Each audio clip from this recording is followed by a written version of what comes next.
नमस्कार, मैं हूं जितेश और आप देख रहे हैं प्राइम न्यूज और मैं लेकर हाजिर हूं प्राइम एजेंडा। प्राइम एजेंडा में आज का दरअसल मसला जो है वो बहुत खास है। उपचुनाव बहाना है, 27 निशाना है। इस बात को हम इसलिए कह रहे हैं क्योंकि उपचुनाव को उत्तर प्रदेश के 2027 में जो विधानसभा चुनाव होना है उसका लिटमस टेस्ट माना जा रहा है। कहा यह जा रहा है कि जो विधानसभा चुनाव होगा 2027 में उसका सेमीफाइनल ये है, लिटमस टेस्ट है। 9 सीटों पर चुनाव होना है, होना तो 10 पर है लेकिन फिलहाल 9 पर हो रहा है। 9 सीटों में जिसने ज्यादा बाजी मार ली विधानसभा चुनाव कहा जा रहा है कि वो उसमें बढ़त बनाएगा। कहा यह जाता है कि दरअसल विधानसभा चुनाव जब होगा तब होगा, लेकिन उपचुनाव में जो अभी तक का माहौल रहा है उस हिसाब से जो सरकार होती है, जो भी पार्टी सरकार में होती है उसका फायदा होता है, उसको लाभ मिलता है। लेकिन ये उपचुनाव खास इसलिए हो गया है क्योंकि यहां पर सियासी तीर लगे, चला चल। यहां पर हर कोई जो है वो बड़ा दावा कर रहा है। इवन उपचुनाव जो पार्टी नहीं लड़ती थी यानी कि बीएसपी, वो भी इस उपचुनाव में है। चंद्रशेखर की पार्टी उपचुनाव में है, पल्लवी पटेल की पार्टी उपचुनाव में है और उसके अलावा एनडीए वर्सेस इंडिया तो है ही, यानी कि बीजेपी के साथ आरएलडी, सुभाषपा, निषाद पार्टी, अपना दल एस और उधर कांग्रेस और समाजवादी पार्टी। सीट शेयरिंग को लेकर मामला अभी तक फंसा हुआ है। सवाल जो है वो इंडिया गठबंधन को लेकर हो रहे हैं, लेकिन सवाल दूसरी तरफ भी है कि आखिरकार ये चीज़ें क्यों नहीं हो पा रही हैं। आप जिनकी बातें कर रहे हैं अभी तक सब कुछ ठीक है तो क्लियरिफिकेशन क्यों नहीं आ रहा है, एक पोस्टर क्यों नहीं आ जा रहा जिसमें सबके नाम लिखे हों, हम भी देख लें कि कौन सी सीट से कौन चुनाव लड़ रहा है। समाजवादी पार्टी और कांग्रेस में दिक्कत यह है कि 9 सीटों पर चुनाव होना है, 7 पर समाजवादी पार्टी प्रत्याशी उतार चुकी है, 2 सीटें बच रही हैं, कांग्रेस वो लेने को तैयार नहीं है। कांग्रेस अब जब पहले 5 मांग रही थी लेकिन कहा जा रहा है कि बातचीत धीरे धीरे बढ़ी तो फूलपुर पर भी जो है अपना दावा कांग्रेस ने किया है। कांग्रेस ने कहा कि फूलपुर सीट जो है वो हमें चाहिए, दे दीजिए। हालांकि उस पर आज समाजवादी पार्टी के प्रत्याशी ने नामांकन कर दिया है। अब कहा यह जा रहा है कि कांग्रेस को अगर समाजवादी पार्टी ये सीट दे देती है तो फिर वो समाजवादी पार्टी के जो प्रत्याशी हैं वो नामांकन अपना वापस ले लेंगे। तो यहां पर यह दिक्कत है। दूसरी तरफ भी दिक्कत लगातार चल रही है क्योंकि संजय निषाद दिल्ली में 2 सीट की मांग, और इसीलिए कहा यह भी जा रहा है कि अभी तक जो है वो लिस्ट नहीं आ पा रही है। मध्य प्रदेश के बुधनी में उपचुनाव होना है, वहां पर समाजवादी पार्टी और कांग्रेस दोनों के प्रत्याशी मैदान में है, ताल ठोक रहे हैं, कह रहे आ जाइए। और इधर समाजवादी पार्टी या कांग्रेस से जब पूछा जाता है तो वो कहते हैं कि ये सब रणनीति के तहत है, हम इंडिया गठबंधन का हिस्सा है, हम इंडिया गठबंधन को मजबूत कर रहे हैं। अब भला एक दूसरे के खिलाफ चुनाव लड़के कैसे गठबंधन का भला हो सकता है, ये गणित जो है वो फिलहाल हमारी समझ से दूर है। ऐसे में बड़ा सवाल ये है कि देखिए अभी उत्तर प्रदेश के अंदर जो भी कुछ चल रहा है या जो कुछ हुआ है वो बहुत कुछ जो है वो कहता हुआ नज़र आया है, बहुत कुछ बताता हुआ नज़र आया है। और इस बीच सवाल ये भी उठता है कि फिर वो चाहे बहराइच की बात कर लें या फिर उत्तर प्रदेश में बुलडोज़र एक्शन की बात कर लें या फिर समाजवादी पार्टी कार्यालय के बाहर लगा वो पोस्टर जिसमें 27 का सत्ताधीश जो है वो अखिलेश यादव को कहा जा रहा है। तो सवाल है कि उपचुनाव बहाना है, 27 निशाना है, नामांकन में कुछ ही दिन बचे हैं, सपा कांग्रेस की डील जो है वो बाकी है। तो वहीं बड़े सवालों के साथ आज की खास चर्चा जो है हम शुरू करेंगे। हमारे साथ खास मेहमान जुड़ गए हैं, शमशी आजाद जुड़ गए हैं, बीजेपी के प्रवक्ता है, बहुत बहुत स्वागत है आपका। रविंद्र सिंह जुड़ गए, समाजवादी पार्टी के प्रवक्ता, आपका बहुत बहुत स्वागत है रविंद्र जी। मेरे साथ मुन्ना खान है, कांग्रेस के प्रवक्ता, आपका बहुत बहुत स्वागत है। और मेरे साथ रजा रिजवी हैं, वरिष्ठ पत्रकार हैं, आपका भी बहुत बहुत स्वागत है। तो चूंकि पॉलिटिकल पार्टी से हम बात करेंगे लेकिन सबसे पहले रजा रिजवी जी का रुख करेंगे।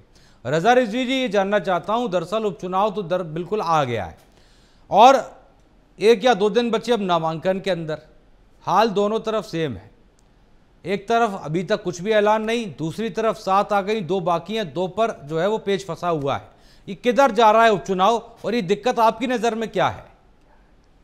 देखिए, ऐसा है कि प्रदेश का जो इसमें कांग्रेस की 9 चुनाव 9 लोग विधानसभा का उपचुनाव लेकिन अगर देखा जाए तो वो रजा रिजवी जी की आवाज तेज करें। हेलो, हाँ बोलिए रिजवी साहब, बोलिए। आवाज आ रही है? जी जी आ रही है सर, बोलिए। तो जो 10 चुनाव होना था ये सबसे मालूम है कि 9 चलिए नहीं आ रही, आवाज ठीक कराते हैं रिजवी साहब, आ रहा हूं मैं आपके पास, आवाज ठीक कराते हैं आपकी। शमशी आजाद हमारे साथ हैं, बीजेपी के प्रवक्ता। शमशी आजाद जी, ये कहाँ दिक्कत आ रही है देरी में? नमस्कार रितेश जी, आपको नमस्कार आपके चैनल शमशी के जी। सभी हाँ दर्शकों को और इस चर्चा में भाग ले रहे अपनी सभी भाई। देखिए, भारतीय जनता पार्टी का टिकट कोई समाजवादी पार्टी के टिकट की तरह तो है नहीं कि पैसा देके दे दिया या फिर वो गुंडे माफियाओं का उनका बायोडाटा देकर दे दिया कि किसके ऊपर कितना मुकदमा फौरन तय कर दिया या फिर परिवार के किसी सदस्य को हमने टिकट दे दिया। हमने पूरे प्रदेश को लेकर चलना है, हमने पूरे प्रदेश की जनता को लेकर चलना है, कार्यकर्ताओं का भी ध्यान रखना है, अपने पदाधिकारी उनका भी ध्यान रखना है, जो मंत्री है उनका भी ध्यान रखना है। तो हम जमीनी सतह पर सर्वे करा चुके, जनता के बीच में सर्वे करा चुके। अब हम सिर्फ ये देखना चाह रहे हैं कि हमारी कोर कमेटी की बैठक है, दिल्ली में ही कल भी बुलाया गया था, दोनों प्रदेश अध्यक्ष भी थे और आज भी कुछ लोग दिल्ली में मौजूद है। संभवतः यह है कि आज रात के कल सुबह तक जो है हम अपने पार्टी अपने प्रत्याशियों का ऐलान कर देंगे। हमारे यहाँ बड़ी लंबी प्रक्रिया होती है, क्योंकि हमने पहले ही बताया ना कि यहाँ परिवारवाद और क्या कहते हैं पैसा देकर टिकट बेचने खरीदने की बात नहीं होती। हम पूरी तरीके से ग्राउंड पर जाकर हम वो प्रत्याशी जनता के सामने लाना चाहते हैं कि जनता की आवाज को बुलंद करते हैं, जो क्षेत्र की समस्याओं को लगातार उठाते रहते हैं, जो जनता जिनको चाहती है कि उनको माध्यम बनाकर विधानसभा अपनी बात पहुंचा सके, उन क्षेत्रों का विकास कर सके जो समाजवादी पार्टी की प्रतिनिधि जहाँ से जीते हैं, जहाँ के क्षेत्र में डेवलपमेंट नहीं हो पा रहा है, जो लोग जो है सरकार की मुख्य धारा से नहीं जुड़ पा रहे हैं, सरकार की योजनाओं का लाभ नहीं उठा रहे हैं, सरकार की जो क्रांतिकारी योजना उनके बारे में उनको जागरूक तक नहीं किया जाता और ये साजिश के तहत किया जाता है ताकि जनता को भ्रमित किया जा सके कि भारतीय जनता पार्टी की सरकार में देखिए आपको सुख सुविधाएं नहीं दी जा रही, आपके लिए कुछ किया नहीं जा रहा है। तो ये वहाँ के जो जनप्रतिनिधि है, खासतौर पर समाजवादी पार्टी के जो लोग जीते हैं वो अपने क्षेत्र में किस तरीके का बंदर बचाए हुए हैं। लेकिन भारतीय जनता पार्टी ने एक मिशन चलाया है और योगी आदित्यनाथ ने जब से इन 10 सीटों को जीतने की जिम्मेदारी ली है तो आपने देखा होगा कि बड़ा समूह लगातार मंत्रिमंडल लगातार इन सीटों पर चर्चा कर रहे हैं, सीटों पर दौरे कर रहे हैं, सीटों पर वहाँ रात्रि विश्राम कर रहा है, सभाएं कर रहा है, संगठन से लगातार बैठक की जा रही है।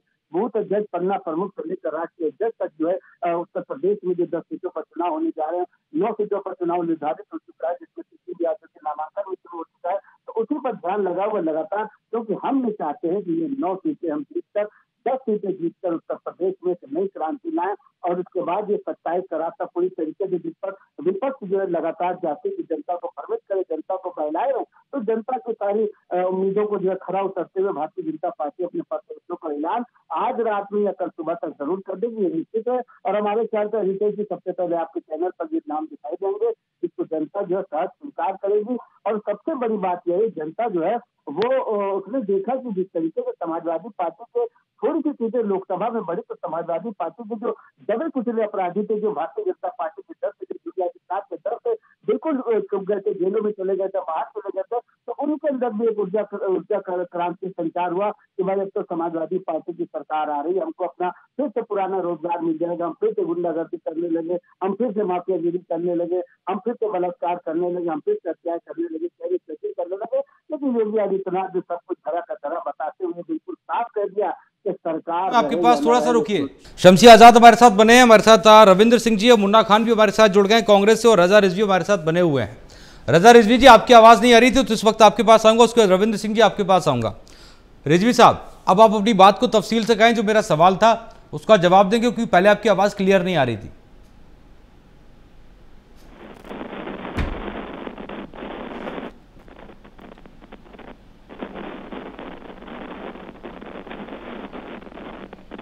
रिजवी साहब, मेरी आवाज आ रही है?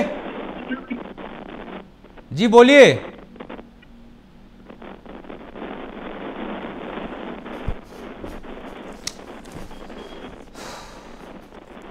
रविंद्र सिंह जी, मेरी आवाज आ रही है अब तक?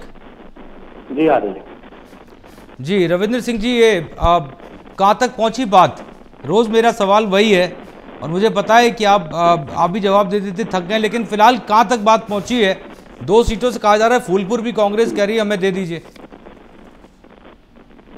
देखिए, हम थके बिल्कुल भी नहीं है कि ऐसे प्रश्न हम लोग, जब इंडिया गठबंधन नहीं बना था हाँ तो पटना में जब मीटिंग हुई, पटना के बाद बेंगलुरु में हुई, बेंगलुरु के बाद मुंबई में हुई, विधानसभा के चुनाव हुए, फिर लोकसभा के चुनाव हुए, तो ऐसे प्रश्नों से हम दो चार हैं। इंडिया गठबंधन एक सफल गठबंधन है पूरे भारतवर्ष के चुनाव के दृष्टिकोण से, और वोट प्रतिशत के हिसाब से देखिएगा तो उत्तर प्रदेश में जो भी निर्णय, अंतिमतम निर्णय आएगा वह अच्छा निर्णय आएगा। अभी आपने एक मौका दिया था भारतीय जनता पार्टी के प्रवक्ता को। हाँ हम लोगों ने तो अपनी सीटें डिक्लेयर कर दी हैं और बस कांग्रेस की भी सीटें डिक्लेयर हो जाएंगी, कुछ अगर एडजस्टमेंट होना होगा वो भी हो जाएगा। भारतीय जनता पार्टी तो इस स्थिति में नहीं है कि सीटें डिक्लेयर करे जबकि उसने कह दिया है कि 9:1 लड़ेगी, मतलब अब वर्तमान समय में 8:1 लड़ेगी, जबकि अनुप्रिया पटेल जी और निषाद पार्टी और अभी भी सुभाषपा सीटों के लिए पीछे पड़ी हुई है जी। लेकिन दिक्कत यह है कि जितनी भी डिबेट हुई, कम से कम मैं पिछले 25 डिबेट कर चुका हूं, हाँ इंडिया पे फोकस ज्यादा है, एनडीए पे फोकस नहीं है। कारण हाँ। क्या हो सकता है, अक्सर क्या होता है कि जो सत्ताधारी दल होते हैं उन पे ज्यादा फोकस होता है, लेकिन जबकि बदला बदला सा मिजाज है। जी जी जी जी, फिर इन्होंने भारतीय जनता पार्टी के प्रवक्ता कुछ उत्तर नहीं दे पाए तो गुंडागर्दी, इन लोग को एक रटाया गया है वायरस। नहीं, मैंने उनसे पूछा सवाल, तो वो जो है वो विकास कार्य उन्होंने गिना दिए, पुरानी सरकार की चीजें गिना दी। विकास कार्य तो उनके पास गिनाने के लिए, मुख्यमंत्री के पास नहीं तो क्या गिनाएंगे? हाँ। तो गुंडागर्दी और बलात्कार की बात करने लग गए। वो बता रहा हूं मैं आपको। हाँ 37% सांसद जो हैं वो महिला अपराध के अपराधी हैं, आरोपी कह सकते हैं, आरोपी हैं सांसद। तो अगर आप आरोपियों को आपने टिकट दिया तो आपने गुंडों को टिकट दिया, बलात्कारियों को टिकट दिया। हाँ ये तो एडीआर की रिपोर्ट बताती है। सीट शेयरिंग पर करिए ना पहले बात। नहीं, ये बोल चुके हैं तो उसका मैं जवाब दे दूंगा। ऐसा होते ये सब बातें बोलने की थी नहीं। ये बातें जब आदमी कहता है तो मान लीजिए कि मानसिक रूप से किसी भी चीज का उत्तर देने की स्थिति में नहीं है। मैं दोबारा पूछ लूंगा उनसे, मैं दोबारा पूछ लूंगा। एक बात करके मैं अलग हट जाऊंगा। हाँ। फिर इन्होंने 111 लोगों को टिकट दिया जो आपराधिक छवि के हैं उत्तर प्रदेश में, जो जीत के आए, और 2 सजा याफ्ता मंत्री हैं। यह है गुंडागर्दी। और 1 सजा याफ्ता गोरक्षा आयोग और प्रकोष्ठ का उपाध्यक्ष है। ये इसको गुंडागर्दी कहते हैं। अब सीट शेयरिंग पे आ जाते हैं। हाँ। तो सीट शेयरिंग हमारी हमेशा की तरह जैसे विवादों में रखी जाती है भारतीय जनता पार्टी के प्रोपेगेंडा सेल के द्वारा, वैसे रखी गई है। जो परिणाम आएंगे सामने आ जाएंगे। ऐसे हरियाणा में भी रखा गया था, ऐसे जम्मू में रखा गया था। हम लोग आराम से अलग अलग चुनाव लड़ लिए, कोई दिक्कत नहीं आई। ये बता दें कि इनके पास जो 9:1 बोला था, अब 8:1 लड़ रहे हैं, तो क्या एनडीए गठबंधन में सुभाषपा नहीं है? निषाद पार्टी नहीं है? या अपना दल नहीं है? ये कह दें कि नहीं है, या हम उनका हिस्सा नहीं देंगे। क्योंकि एक जो विधायक इनके वहां गया है, मजवा वाला, वो 25 साल की सजा हुई एक नाबालिग के साथ बलात्कार करने के आरोप में उसको। ठीक।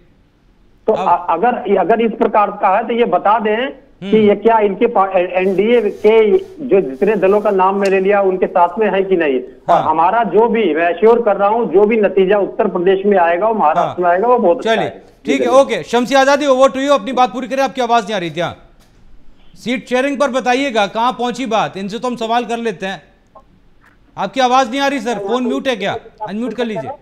यहाँ पर टिकट दे रहे हैं आप इन लोगों को, दे रहे हैं तो आप बता दीजिए। अभी तो कांग्रेस को भी आप वो सीटें दे रहे हैं जिसमें आपने पूरी तरीके से हार मान ली है। और ये बिल्कुल साफ, कम से कम प्रदेश की जनता ने समझ लिया कि आपने 7 सीटों पे जीतने की कोशिश की, 3 सीटें आप हार रहे हैं, 6 सीटें आप कांग्रेस पार्टी को देना चाह रहे हैं। क्योंकि आपकी कार्यप्रणाली, आपकी राजनीति, आपका दौरा चरित्र जो है वो जनता जानती है कि आप वही सीटें अपने गठबंधन तक को देखते हैं जिसमें आप पूरी तरीके से फेल हो चुके होते हैं, जिसमें ये आपको पता हो चुका है सर्वे कराने के बाद कि आप वहां पर नहीं जीते। कांग्रेस लगातार सिर्फ कांग्रेस कह रही कि हमको 2 सीट नहीं, हमको 1 सीट चाहिए। और कहाँ की सीट मांगेंगे आपको भी मालूम है, लेकिन आप वो सीट देने को तैयार नहीं, क्योंकि आपको पता है कि आपको सकता है कि वहाँ जीतते, और आपने वहाँ के प्रत्याशी के पैसे भी दे दिए भाई, तो आप वहाँ की सीट कैसे कांग्रेस को जोड़ी में दे सकते हैं?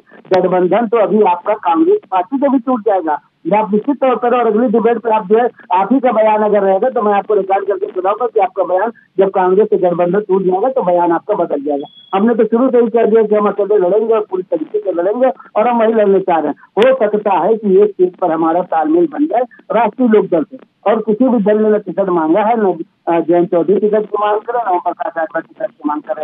ये तो समाजवादी पार्टी की तरफ से अफवाहें फैलाई जा रही है। हम पूरी तरीके से देश को विकास की तरफ ले जाने के लिए, विकास को आगे बढ़ाने के लिए लड़ रहे हैं, और जो हमारे साथ गठबंधन दल है वो पूरी तरीके से हमारे साथ। चलिए ठीक है शमसी आज़ादी, मैं कुछ ठीक करा रहा हूँ। आपकी आवाज़ तो अभी मुझे समझ में नहीं आया आप क्या कह रहे थे, मैं ठीक करा रहा हूँ, दोबारा से फिर से पूछूंगा आपसे।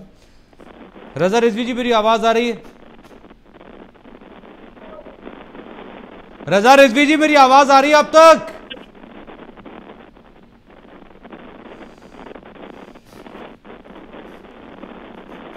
मुन्ना खान जी कैसे हैं आप, मेरी आवाज़ आ रही है? जी आ रहे, बहुत अच्छी आ रही, बहुत क्लियर आ रही है। ये अब फूलपुर भी चाहिए क्या आपको? अभी 2 तो दे रहे हैं ना समाजवादी पार्टी।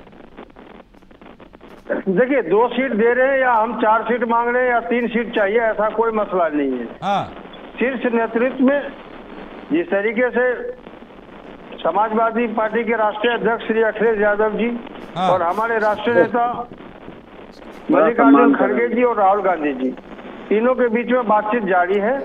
ये कल आपको लगभग 11 बजे निर्णय मिल जाएगा कि समाजवादी पार्टी कितने सीट पे लड़ रही, कांग्रेस पार्टी कितने सीट पे लड़ रही। जिस तरीके से हमारे राष्ट्रीय नेता श्री राहुल गांधी जी ने कहा कि सीट से हमारा कोई मसला नहीं कि हम 2 सीट पे लड़ रहे, 10 सीट पे लड़ रहे, 4 सीट पे लड़ रहे, तो फिर ऐलान कर दीजिए ना है कि उत्तर प्रदेश की जनता उसको राहत मिले। जिस तरीके से अभी झूठी बखान, जिस तरीके से 2013 से लगातार देश के साथ और 2017 के बाद उत्तर प्रदेश के साथ जो झूठे बखानने की कोशिश भारतीय जनता पार्टी के नेता कर रहे हैं, वो अब उत्तर प्रदेश में चलने वाला नहीं है। आप कोई भी एक सवाल कीजिए, निर्णायक सवाल कीजिए भारतीय जनता पार्टी के नेताओं से, तो वो समाजवादी पार्टी के शासनकाल की बात करते हैं। अरे समाजवादी पार्टी ने 5 साल में वो कार्य किए जो आप 25 साल में नहीं कर पाओगे। जिस तरीके से राष्ट्रीय नेता श्री राहुल गांधी जी और श्री अखिलेश यादव जी के कॉम्बिनेशन से जो देश में जिस तरीके से अब विचार फैले, इतना अच्छा काम करे था उत्तर प्रदेश में 2 सीटों की लड़ाई क्यों लड़ रहे हैं भाई? जरूरत है जी, इतना अच्छा काम कर रहे तो आप उत्तर प्रदेश में सीटें क्यों मांग रहे हैं? आप उनके साथ सहयोग करिए, आपको सीटों पर लड़ने की जरूरत क्या है भाई? बहुत अच्छा काम कर रहे हैं आप, इतना तारीफ कर रहे हैं। अभी बहुत ज्यादा दिन नहीं हुआ, घोषणा का चुनाव हुआ था और उसके बाद हमारे मध्य प्रदेश में, और अभी जो है कांग्रेस पार्टी ने समाजवादी पार्टी पर टीका पूरा हरियाणा में अभी आप भूल गए। ये उत्तर प्रदेश में मोहब्बत, हरियाणा में नफरत, मध्य प्रदेश में नफरत, राजस्थान में नफरत, जम्मू कश्मीर में नफरत। ये कौन सा दोगला चरित्र है कांग्रेस पार्टी का कि कहीं नफरत दिखाते हैं, कहीं मोहब्बत दिखाते हैं? ये तो हमारे समझ में नहीं आता भाई। हमारा जिसके साथ गठबंधन है पूरे देश में है, हमारा जिसके साथ मोहब्बत है पूरे देश में है। हम इस तरीके थोड़ी लगते कि जम्मू कश्मीर में हम कांग्रेस पार्टी को, अखिलेश यादव को हमने चोर घोषित कर दिया, राजस्थान में हमने उनका विरोध किया, हरियाणा में हमने उसका विरोध किया, उत्तर प्रदेश में फिर हमको राजनीतिक जमीन तलाशने के लिए अखिलेश यादव का सहारा लेना पड़ा। अरे वो बीजेपी की प्रवक्ता है मुन्ना खान जी, मैं थोड़ी ना बोल रहा हूँ, शमसी आज़ादी कह रहे हैं। बिल्कुल नहीं, मैं ही कह रहा हूँ बीजेपी के प्रवक्ता है। मैं इनसे कहना चाहता हूँ कि आप गठबंधन का धर्म निभाने के लिए हमें ना बताएं। आपके गठबंधन का जो धर्म था वो देश ने किस तरीके से जो 70 साल पुराने गठबंधन थे आपके, शिवसेना, आपने उसको तोड़ने का काम किया, उसके पार्टी को बर्बाद करने का काम किया। चाहे शिवसेना हमारे साथ है, चाहे शिवसेना हमारे साथ है, शिवसेना हो, चाहे जदयू हो, चाहे कई अन्य पार्टियां हैं जो आपके साथ जुड़े हैं, आपने उसको तार-तार करने का काम किया। तो गठबंधन धर्म निभाने के लिए आप हमें ना बताएं, आपसे हमें सीखने की जरूरत नहीं है। आपका करके सर एक सेकंड देश में देखा है। हाँ मुन्ना खान जी आ रहा हूँ। शमसी आज़ादी, मेरा कहने का मतलब ये है, मुझे एक कट्टू कट जवाब दीजिएगा, आपके यहाँ सब ठीक है? गठबंधन में कोई दिक्कत तो नहीं है? कहीं कोई दिक्कत नहीं है ना। सीटों का ऐलान कब होगा? हमारे यहाँ जो सबसे बड़ी बात, हमारे यहाँ जो है राष्ट्र प्रेमी, हमारे यहाँ सीटों का ऐलान क्या होगा? कट्टू कट प्लीज थोड़ा सा सुनिए ना, हम अलग बहस में नहीं पढ़ना चाहते, मेरी बात सुनिए। 10 सीटें छोड़ देंगे हमारे यहाँ तो 1-2 सीट हम तो इनको आईना दिखला रहे थे ना। अरे उनकी तो चुनाव हुआ, शमसी जी एक सेकंड रुकिए ना, पार्टी खिलाफ लड़ा, समाजवादी पार्टी, फिर आप चले गए समाजवादी पार्टी कांग्रेस। एक सेकंड सुनिए ना, सुनिए। फिर आगे वही अखिलेश हाँ यादव शमसी भाई, इतना अच्छा काम अखिलेश यादव कर रहे थे, ठीक है, हरियाणा में उनके साथ हो जाते, जम्मू कश्मीर में उनके साथ हो जाते, ये कौन सा दोहरा आपका हो गया। अब सुनिए शमसी भाई प्लीज सुनिए ना, एक सेकंड क्या कर रहे हैं, सुनिए ना। मैंने आपसे पूछा गठबंधन में ठीक है, आपने कहा सब ठीक है। मेरा सवाल ये सीटों का ऐलान कब होगा ये बता दीजिए।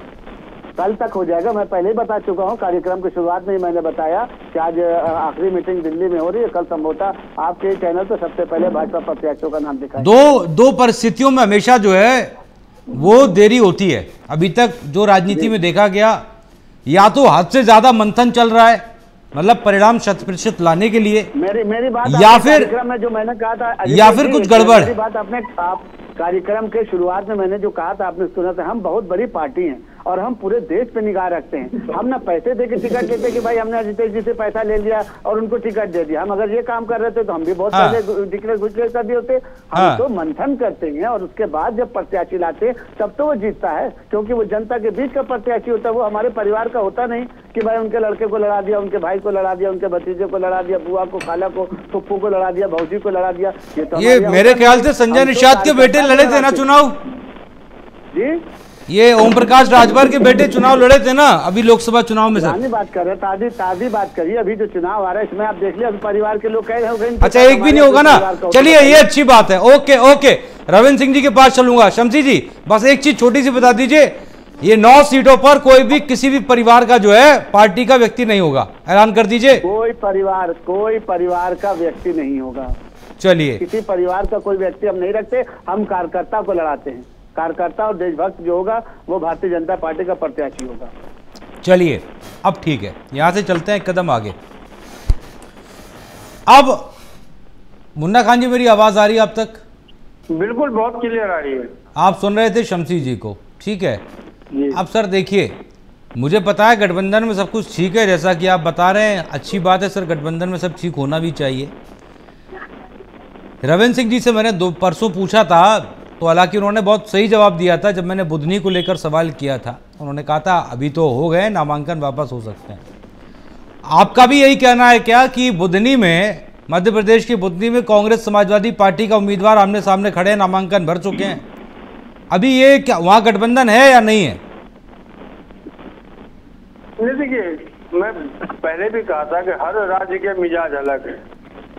मध्य प्रदेश की बात नहीं है, बात उत्तर प्रदेश की है। वहाँ फ्रेंडली फाइट हो सकता है, कोई दिक्कत वाली बात नहीं, लेकिन उत्तर प्रदेश में हम 7 चुनाव लड़ेंगे, ये पहले भी ऐलान हो चुका। जिस तरीके से हमारे राष्ट्रीय नेता मल्लिकार्जुन खड़गे जी और श्री राहुल गांधी जी ने कहा, और समाजवादी के राष्ट्रीय अध्यक्ष श्री अखिलेश यादव सिंह जी ने कहा, मेरे हिसाब से अब तो समय आ गया है, तो नियम 7 चुनाव लड़ेंगे। मेरे हिसाब से अब वो समय आ गया है मुन्ना खान जी, मेरे हिसाब से अब वो समय आ गया है जब जो है ना इंडिया गठबंधन को एक जो है बुकलेट जारी कर देनी चाहिए और उसमें नियम जो हैं, ताकि आम जनता समझे कि इंडिया गठबंधन में उत्तर प्रदेश में साथ लड़ा जाएगा, मध्य प्रदेश में फ्रेंडली फाइट हो सकती है, हरियाणा में सिर्फ अकेले कांग्रेस लड़ सकती है और केंद्र में सब साथ में मिलकर चुनाव लड़ेंगे। ऐसा कर दीजिए। जम्मू कश्मीर में भी सपा कांग्रेस के खिलाफ सवाल ये, अरे आप शांत हो जाइए आप।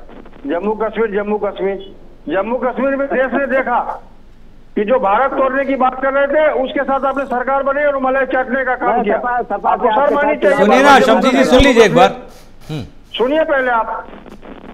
नहीं, लड़ने की बात कर रहा हूं सपा के साथ, क्योंकि मित्र हमारे सुन तो रहे।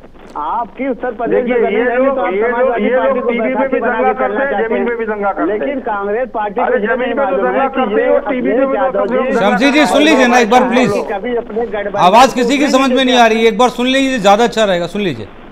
इस तरीके से सहयोगी से कहूंगा जरा ग्राफिक्स भी चलाएं टीवी पर, दर्शकों को पता लगना चाहिए कि हम क्या बात कर रहे हैं। आप लोग जमीन पे दंगा करते ही हो, कम से कम टीवी पे तो दंगा मत करो, सुन तो लो। मैं ये कह रहा हूँ कि जो इंडिया अलायंस का गठबंधन था वो विधानसभा चुनाव के लिए नहीं था, वो था लोकसभा चुनाव के लिए। विधानसभा में सब अपने मत से लड़ सकता है। अगर उत्तर प्रदेश में हम साथ हैं तो ये अलग बात है, अगर हम मध्य प्रदेश में नहीं है तो कोई बात नहीं है। जम्मू कश्मीर के अंदर आप देखिए 5 ऐसी सीट थी जहाँ फ्रेंडली फाइट नेशनल कांग्रेस से लड़े। तो ऐसा कोई इशू नहीं। जो मेन इशू है वो है कि हम लोकसभा चुनाव में साथ हैं। चलिए, मेन चीज लोकसभा चुनाव। रविंद्र सिंह जी, अब इस पूरे उपचुनाव में बार बार जिक्र जो है वो बहराइच का भी हो रहा है, जिक्र बहराइच में जो दो वर्ग थे उनका भी हो रहा है, और एक एक जो है इधर उधर हो गए। ये आपके सामने क्लियर है, मैं डंके की चोट पर कह रहा हूं कि जो वर्ग हैं वो अलग अलग क्लियर हो गए, एक इस तरफ एक इस तरफ। ये राजनीति।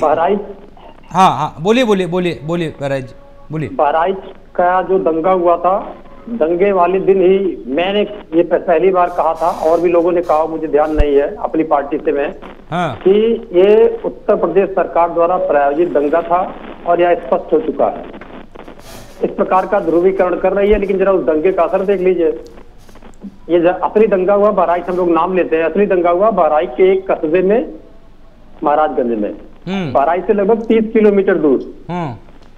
बहराइच में अक्सर छुटपुट विवाद होते रहते हैं, लेकिन हमारी जनता इतना समझदार हो चुकी है, भारतीय जनता पार्टी के दुष्चरित्र को इतना समझ चुकी है कि बहराइच में मतलब एक दूसरे के साथ लोग घूमते हुए नजर आए, लेकिन कोई भी इसका प्रतिक्रिया बहराइच में नहीं देखने को मिला, या वहीं से थोड़ी दूरी पे गोल्डा वहां नहीं देखने को मिला। तो बहराइच तो क्लियर हो गया कि दंगेबाज पार्टी है, और कोई दंगा एक दो तो है नहीं। दंगा हमारे पार्टी अभी गिनाएंगे, हमारे टाइम में 200 दंगे हुए, तो ये हमारे टाइम में जो 200 दंगे हुए, 200 के 200 इन्हीं लोगों ने कराए थे। उनमें कम से कम 26 दंगों में भारतीय जनता पार्टी या आरएसएस से जुड़े लोगों को सजा हो चुकी है। ये चीज समझ में नहीं आती ना रविंद्र जी, आपकी सरकार तब भी ये, और इनकी सरकार में अब खुद ही ये कराएंगे। अब एक बात आपका प्रश्न समझ में नहीं आया मेरे। मैं ये कह रहा था रविंद्र सिंह जी कि ये बात समझ में नहीं आती, जब आपकी सरकार होती है तो दंगे होते हैं, आप इन पर मर देते हैं। अब इन्हीं की सरकार है, तब भी इन्हीं पर मर रहे हैं। हमारे टाइम में जो दंगे हुए, तो हम लोगों ने मुस्तैदी दिखाई थी। सबसे बड़ा दंगा इन लोगों ने कराया मुजफ्फरनगर में। भारत के विभाजन के बाद में सबसे बड़ा मानव त्रासदी मुजफ्फरनगर का था, सबसे बड़ा पलायन हुआ था। करीब 3 लाख लोग पलायित हुए थे एक धर्म विशेष के। हम लोगों ने किया, चार्जशीट दाखिल किया, तो इनका विधायक सजा याफ्ता हो गया, इनके 2 पदाधिकारी सजा हो गए। बिसाड़ा में इनका एक पूर्व विधायक सजा याफ्ता हो गया, उसमें विधायक था। स्याना दंगे में ऐसा ही हुआ, आजगल दंगे में ऐसा हुआ, मोहन मुंडेरा दंगे में जैसे योगी जी का नाम हुआ, वो भी ऐसा ही था। ये सारे दंगे हमारे टाइम में हुए थे। मैं तो कह रहा हूँ, मैं तो आपको गिना दूं 150 दंगे। उनमें से 26 दंगों में इन लोग की सजा हो चुकी है। एक बात ये कह रहे थे अभी, परिवारवाद, ये बस इसको कह के पूरा कर देंगे। शमसी जी जवाब देंगे। हरियाणा में जो इन्होंने टिकट दिया, 53% टिकट परिवारवाद के थे। अभी जो मेरे पास सूचना आई है,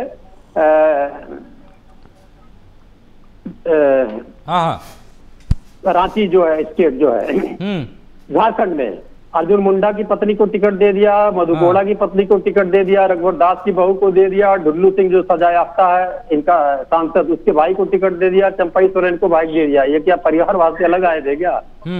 हम परिवारवादी हैं, परिवारवादी रहेंगे, यही भारत की परंपरा है, रहेंगे। आप ढूंढते रहिए, लोगों को मूर्ख बनाते रहिए, दंगा करके मरवाते रहिए, और हम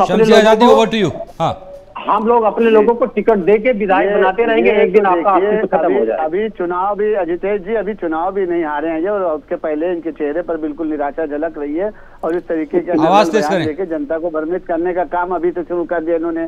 अभी आपने देखिए बहुत सही बात कही थी कि एक बुकलेट ग्राफिक भी चला लीजिएगा कि कहाँ जो है समाजवादी पार्टी किसके साथ गठबंधन करके लड़ रही है, और कहाँ भीतरघात कर रही है। लेकिन भीतरघात वाला तो बायोडाटा आपको ये लोग नहीं दे सकते ना, क्योंकि इनका यही चलन रहा है, और बिल्कुल साफ रहा। मैं बिल्कुल आपके मंच पे खुले तौर से कहना चाह रहा हूँ, शायद ये आरपी सिंह भी जानते हो, कि समाजवादी पार्टी के नेता अखिलेश यादव जो है वो कुछ करें न करें, लेकिन इतना जरूर करते हैं कि अपने गठबंधन दल के जो नेता होते हैं उनको, या गठबंधन दल जो होता है उसको कभी बढ़ने का मौका नहीं देते। आपने देखा होगा कि इसके पहले भी चाहे जयंत चौधरी रहे हो, चाहे ओम प्रकाश राजभर रहे हों, चाहे वो क्या कहते हैं कि ये संजय निषाद रहे हों, चाहे कोई भी रहा हो, तो तो सबके साथ इन्होंने यही किया, इन्होंने कभी किसी को बढ़ने ही नहीं दिया।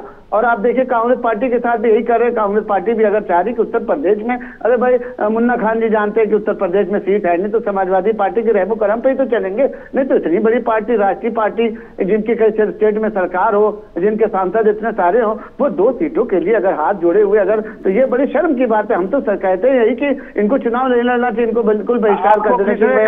उत्तर प्रदेश में चुनाव नहीं लड़ेंगे, हम सब समाजवादी पार्टी की बात कीजिए। किसने कहा कि समाजवादी पार्टी के सामने कांग्रेस पार्टी हाथ जोड़े हुए? ये हाथ तो लड़ने का काम करो। 10 सीटों पे चुनाव हो रहा है और 1 सीट लड़ने का काम करो। तो 10 सीटों में आप कितनी दे रहे हैं आरएलडी को, निषाद पार्टी को?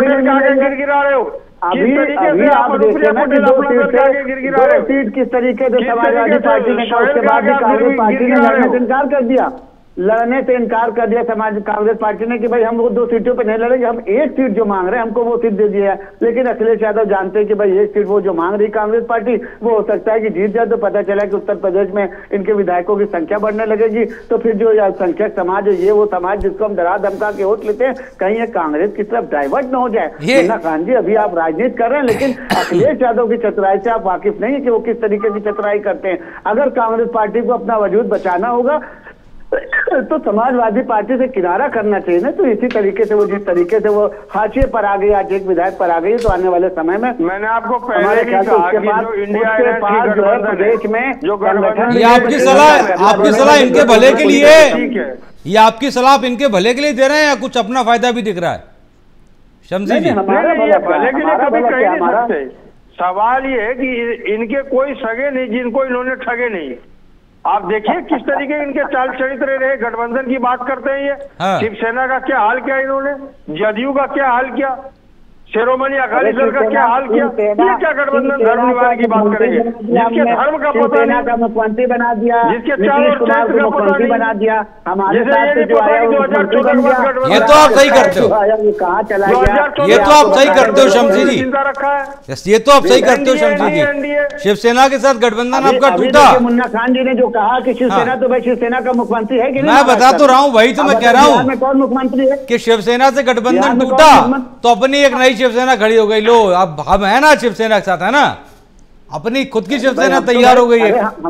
हम उनके साथ खड़े हुए तो हमने उनको मुख्यमंत्री बनाया ना, उनको सम्मान दिया कि नहीं दिया? मुन्ना खान जी ओवर टू यू, फिर रविंद्र सिंह जी आपके पास आ रहा हूँ। ठीक है, आप सुनिएगा शमसी जी। सम्मान तो आपके चाल और चरित्र में नहीं। अगर सम्मान की बात करें तो आडवाणी की बात कीजिए, सम्मान की बात करते शत्रुघ्न सिन्हा की बात कीजिए, मुरली मनोहर जोशी की बात कीजिए, इनकी बात कीजिए। आप बहुत सम्मान देने वाले आगे गुलाम नबी आजाद और मनमोहन सिंह की भी। जैसे नाम गिनाने लगेंगे ना तो आप जो रात कम पड़ जाएगी आपने किस तरीके से कांग्रेस पार्टी के लोगों के साथ, बड़े बड़े नेताओं के साथ क्या किनारा कशी किया, पता है? आपने किसी को सम्मान देने का काम नहीं किया, सबको प्रेरित करने का काम किया। चाहे आपके मुख्यमंत्री बनाया हमने, सुन लीजिए एक बार, आपको सब अपमान। अरे सुन तो लीजिए शमसी जी, फिर आऊंगा ना आपके पास, सर आ रहा हूँ। मैं ही कह रहा हूं, अब जो नाम गिना रहे थे मुन्ना खान जी, इनमें गुलाम नबी आजाद, मनमोहन सिंह, कपिल, ये नाम जोड़ दीजिए, उसके बाद फिर मैं जवाब लेता हूं सर।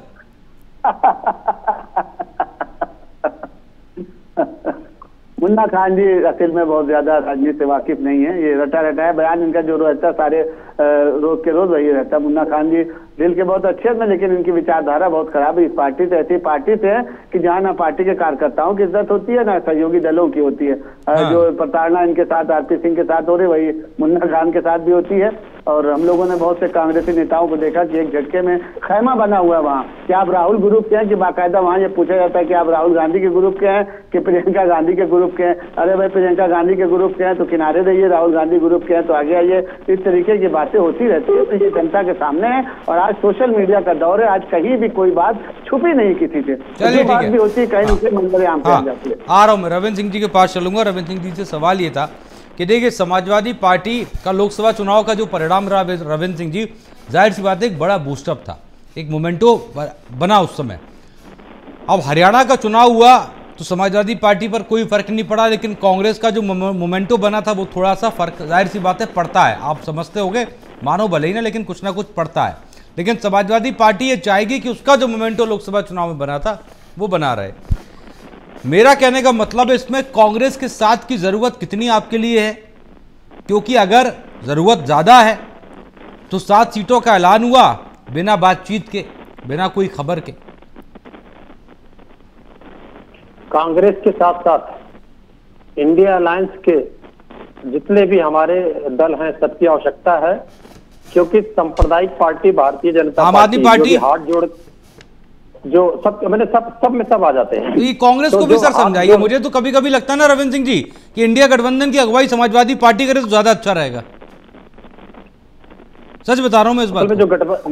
जो गठबंधन होते हैं उसमें एक अकेला सब पे भारी नहीं होता है। वो एक अकेला सब पे भारी एक पार्टी में हो सकता है।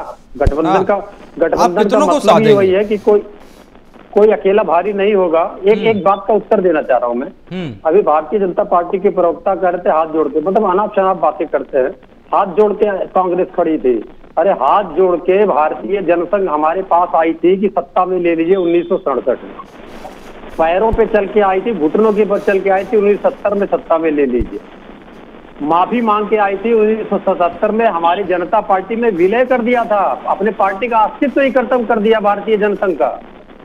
और हमारे पास आई तीनों बार सुनिए ना, नहीं समाजवादी पार्टी 1970 में बनी। अरे शमसी जी सुनिए ना, आप चुप रहिए, पहले सुन लीजिए फिर आपके पास आ जाऊंगा। आप बताएं ना, समाजवादी आप एक साथ जवाब दे दीजिएगा ना शमसी जी। शमसी भाई सुनिए ना, शमसी भाई सुनिए ना, शमसी भाई सुनिए ना। अरे सुनिए, ऐसे मत करिए प्लीज, ऐसे नहीं। सुनिए एक सेकंड प्लीज स्टॉप प्लीज रुकिए। रविंद्र सिंह जी रुकिए, शमसी जी रुकिए एक सेकंड। मैं आपको बता दूं, सुन लीजिए, मैं इस आदमी के साथ डिबेट नहीं करता हूँ। मैं वही आपसे कह रहा हूँ, एक सेकंड सुनिए ना। अब मुझे भी सुन लीजिए, मुझे भी सुन लीजिए। रविंद्र सिंह जी प्लीज रुकिए ना एक सेकंड, प्लीज रुकिए, मुझे भी सुन लीजिए। शमसी आजादी देखिए, जितने लोग बैठे हैं प्राइम न्यूज में इस वक्त, जितने लोग स्क्रीन पर देख रहे हैं, प्राइम न्यूज के लिए सभी लोग सम्माननीय है, रिस्पेक्ट सभी की, ठीक है सर। डिबेट का एक जरिया होता है, सुनिए ना। नहीं, मेरा कहने का मतलब सुनिए ना शमसी भाई, एक वो बोल लेना, बोलने के बाद जब खत्म करें तो आपको पूरा समय दूंगा, एक एक करके जवाब दीजिएगा। जो आप समाजवादी पार्टी का 1970-73 का जिक्र आप कर दीजिएगा, एक बार बोलने दीजिए पहले, है ना। रविंद्र सिंह जी बोलिए। तो जब ये अपने अपने घुटनों के बल चल के आए थे, फिर धोखा दिया इन्होंने। आदरणीय चौधरी चरण सिंह जी को जब कांग्रेस ने प्रधानमंत्री बनाया तो जो हमारा सम्मान था वापस लौट गया। फिर हम लोगों ने इनको 89 में मदद दे दिया जब ये भारतीय जनता पार्टी बन गई। और ये पूछ रहे हैं कि हम प्रजातांत्रिक सोशलिस्ट पार्टी से लेकर समाजवादी पार्टी तक, यही समाजवादी पार्टी का सफर है। अब जिसको जो मूर्ख है, जो जानता नहीं है, वो तमाम प्रश्न कर सकता है, उसके प्रश्नों का जवाब नहीं होता। उसके लिए इतिहास उसको पढ़ना पड़ेगा। डिबेट को डिरेल करना चाहता है तो भारतीय जनता पार्टी सिखा के बेइज्जती कैसे पे डिरेल करे। अब देखिए, मैं कंक्लूजन कर दूं अपनी बात का कि जो हमारा इंडिया गठबंधन है उसका लक्ष्य मोदी जैसे व्यक्ति को, जिसने भारत सरकार को, कोई भी राष्ट्र ऐसा नहीं है जहां हमारी अपमान नहीं हुआ, चाहे कर्ज का मामला रहा हो, चाहे सांप्रदायिक हिंसा का मामला रहा हो, और चाहे जब दो ध्रुवी, जैसे यूएन को अभी इजराइल से लड़ाई हो रही है, इजराइल बार बार यूएन पे आक्रमण करता है। लेकिन हम उस परिस्थितियों में नरेंद्र मोदी जी ने न तो तटस्थ रूल अपनाया और इजराइल के साथ खड़े हैं, मतलब यूएन पे आक्रमण कर रहे हैं। तो ऐसा करके नरेंद्र मोदी जी से और यहाँ का व्यक्ति गरीब से गरीबतम होता चला जा रहा है। 10% लोगों के हाथों में पूरा सत्ता आ चुकी है, या यहाँ की संसाधन और संपदा आ चुकी है। ठीक है। तो ऐसे व्यक्ति को हटाने के लिए इंडिया गठबंधन एक है। ये अफवाह कितने भी फैलाएंगे, डिबेट को डिवील करने के लिए कितना भी इनको वायरस दिया जाएगा, उससे हमारे ऊपर प्रभाव नहीं होगा। डिबेट में आना भी छोड़ देंगे तब भी प्रभाव नहीं पड़ेगा। नहीं ठीक है, चलिए शमसी जी ओवर टू यू, आप आराम से जवाब दीजिए, फिर मुन्ना खान जी आपके पास आ रहा हूँ। मैं आराम से जवाब देता हूँ। ये तो देखिए, लोग बोल नहीं पाते। जब मैं समाजवादी पार्टी के प्रवक्ताओं को सुबह से शाम तक देखता हूँ, 4-5 प्रवक्ता ऐसे होते हैं कि वो छोड़कर चले जाते हैं, क्योंकि उनको आदत हो गई है गुंडागर्दी दिखाने की। और पार्टी का प्रवर्तक जो होता है वो पार्टी की जो विचारधारा से मैच खाता है, विचारधारा माना जाता है। कोई बात है, चलिए, वो चाहे छोड़ के चले गए, क्या कुछ करके। मैं तो सम्मान पूर्वक सुन रहा हूँ ना। जिस तरीके से अभी इन्होंने, जिस बदतमीजी से प्रधानमंत्री आदरणीय मोदी जी का नाम लेना चाहिए, इन्होंने कहा कि मोदी, तो यही विचारधारा समझ में आती है ना कि भाई कौन सज्जन है और कौन किस लायक है। बिल्कुल, क्योंकि लाखों लोग आपको ऑनलाइन सुन रहे हैं। देश के गरिमामय पद पर वो आती है, प्रधानमंत्री तो बिल्कुल सभी के लिए तो आप भी है। अभी हमारा भी है, आप भी, आपका भी प्रधानमंत्री, अगर आप प्रधानमंत्री उसको नहीं मानते तो आप बता दिए भाई कि हमारे देश का प्रधानमंत्री नहीं है भाई, हम भारत के संविधान को नहीं मानते, हम जो गर्मामय पद पर बैठे हैं हम उस पद को नहीं मानते, तो कोई बात ही नहीं। अब बात आ जाती है कांग्रेस पार्टी की और इनकी बात, तो देखिए दोनों एक ही थाली के चट्टे बट्टे, न ये इनको बर्दाश्त कर सकते न इनको बर्दाश्त कर सकते, बेवजह की बातें हैं। कांग्रेस पार्टी, देखिए मैं फिर और बड़े ही चैलेंज के साथ आपके चैनल पर कह रहा हूँ कि कांग्रेस पार्टी एक सीट मांग रही है और कहाँ से मांग रही है ये भी इनको पता है। वो 2 सीटों में मांगी नहीं करती, क्योंकि उसने पहले ही सर्वे कराकर भेज दिया कि यहाँ से हम 30,000 से आ रहेंगे। कौन सी सीट मांग रही है? 45,000 से आ रहेंगे। मीरपुर की सीट मांग रही है, इनको पता है। अच्छा। तो 2 सीटें जोड़ने के नाम को खैर चाहिए ना, हमको गाजियाबाद से बिल्कुल साफ इनकार कर दिया है, और 1 सीट कह रही कि हमको 1 सीट दे दो, मगर हम जो कह रहे हैं वो सीटें दिए। लेकिन अखिलेश यादव को ये पता है कि ये सीट कांग्रेस पार्टी जीत लेगी, तो इसके बाद कांग्रेस पार्टी जो हमारे ऊपर हावी हो जाएगी, और ये हमारी विचारधारा में है ही नहीं, तो हमारे राजनीतिक धर्म में है नहीं भाई कि हम अपने सहयोगी दल को मान दें, हम अपने सहयोगी दल को सम्मान दें। तो यहाँ बात सिर्फ इसी वजह से रुकी हुई है। और आप देखेंगे कल जिस तरीके से, आज भी आपने देखा सारे चैनलों पर चल रहा था, बिल्कुल साफ सुथरा है कि कांग्रेस पार्टी चुनाव नहीं लड़ेगी, कांग्रेस पार्टी चुनाव नहीं लड़ेगी। वायनाड का अब एक मेरा सवाल है, कर दिया जी। अब एक मेरा सवाल है, उसके बाद मुन्ना खान जी आपकी बात का संपूर्णता से जवाब देंगे, आप सही कर रहे हैं गलत। ये इनका तो 1 सीट की वजह से रुका हुआ है, मैं पूछ रहा हूँ आपका कौन सी वजह है जिनकी वजह से अभी रिवील नहीं हो पा रहा है कि कौन कितनी सीट पर लड़ेगा? बता दिया आपको। हाँ, कल का समय हमने बता दिया आपको।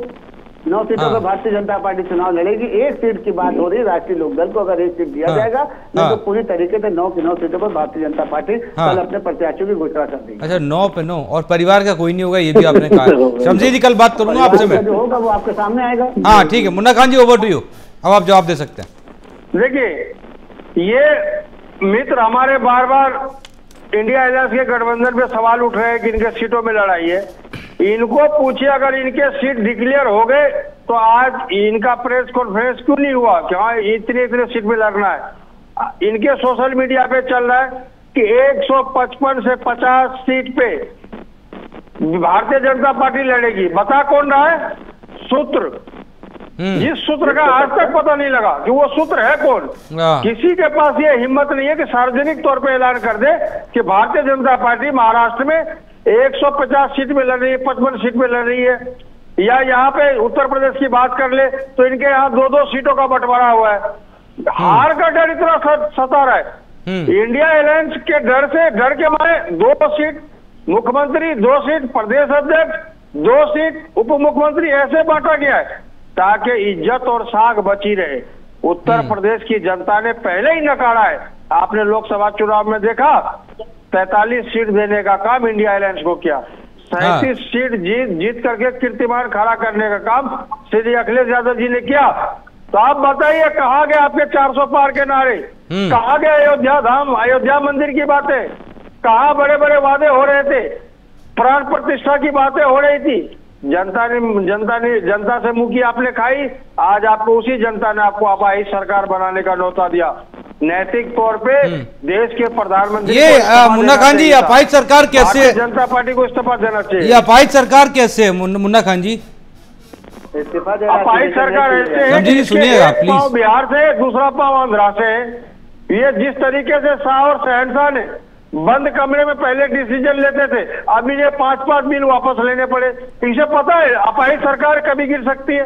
इसलिए अब जो देश की जनता ने ये बताया कि लोकतंत्र भी कोई चीज है। ये मुन्ना खान जी छोटा सा सवाल ये था, नहीं चलेगी, देश की जनता ने बताया। ये यूपीए सरकार, शमशी जी रुकिए एक सेकंड प्लीज। मुन्ना खान जी, 2004 से 14 तक थी यूपीए गवर्नमेंट, कांग्रेस कितनी बार दोनों में पूर्ण बहुमत में थी?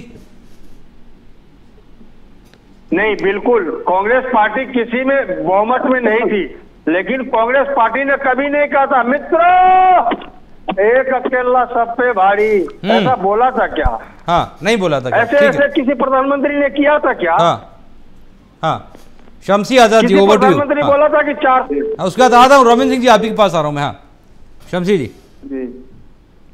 नहीं, आप देखिए ना भाई कि बातें कर रहे हैं ये, और हमारी पार्टी भाई सत्ता में है। तो कह रहे थे कि प्रधानमंत्री के पहले तो कह रहे थे कि सरकार नहीं बनेगी, फिर उन्होंने कहा कि वो आपकी टूट-फूट चल रही है। जैसे उत्तर प्रदेश में सालों तक इनका ड्रामा चलता रहा कि आज ये सरकार हो जाएगी और केशव अलग चल रहे हैं, विजय पाठक जी अलग चल रहे हैं और वो अलग चल रहे हैं। उसके बाद केंद्र में भी सरकार 1 महीने की है, फिर उसके बाद वह 3 महीने की है, फिर उसके बाद 6 महीने की है। तो ये प्रोपेगेंडा चलता रहता है। लेकिन 5 साल तक आपको भी पता है कि आप पूरे देश पर निगाह रखते हैं, देश के बाहर भी निगाह रखते हैं, किस तरीके से आज मोदी जी ने अपने स्किल से, अपने दिमाग से, अपनी बुद्धिमानी से किस तरीके को आज जो है हिंदुस्तान को ऐसा बनाया है कि आज रूस, यूक्रेन हो, चाहे ब्राजील, चाहे इजराइल हो, चाहे अमेरिका हो, चाहे ईरान हो, चाहे आपका क्या कहते हैं चाइना हो, सबकी निगाहें भारत पर लगी रहती है कि भारत क्या डिसीजन ले रहा है, भारत क्या करने जा रहा है, भारत कौन सा फैसला लेने जा रहा है, भारत का बाजार कैसे चल रहा है, भारत की शक्ति कहां पहुंच रही है, उस पर जो है विश्व की जो है निगाहें लगी रहती है। और इनके शासनकाल में क्या था, कांग्रेस पार्टी के शासनकाल में आपको पता है कि एक तोते को किस तरीके से प्रधानमंत्री बनाया गया था।